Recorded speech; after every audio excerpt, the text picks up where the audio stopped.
isasalang na natin to guys. May nauna na ako na isalang. Isang recipe lang tong ginawa ko pala.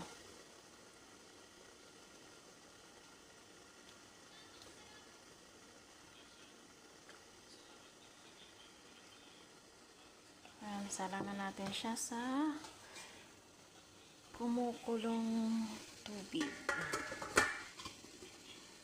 Then, takpan natin siya ng may towel para hindi siya mapatakan ng tubig at lagay natin siya sa 15 to 20 minutes. Ayan na yung ating nagawa guys. O, diba? Ang kinis. Ito na yung nauna.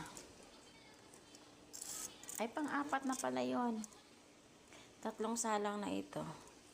Ayan. Tama lang ang tamis niya at ang kinis niya.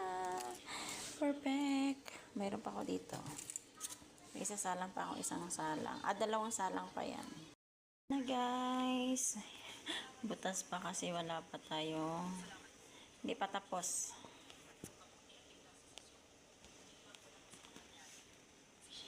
O diba, pwede na tayo mag-order. May nakasalang pa. Hello guys, ayan na. Naayos na natin yung ating kutsinta. Pwede na mag-order. Ang galing. Natutuwa lang ako kasi perfect yung aking pagkakagawa ngayon. Di tulad nung una. Ngayon tama lang. Ayan, naayos ko pa sa lalagyan. At mayroon pang nakasalang, isang salang. Ayan.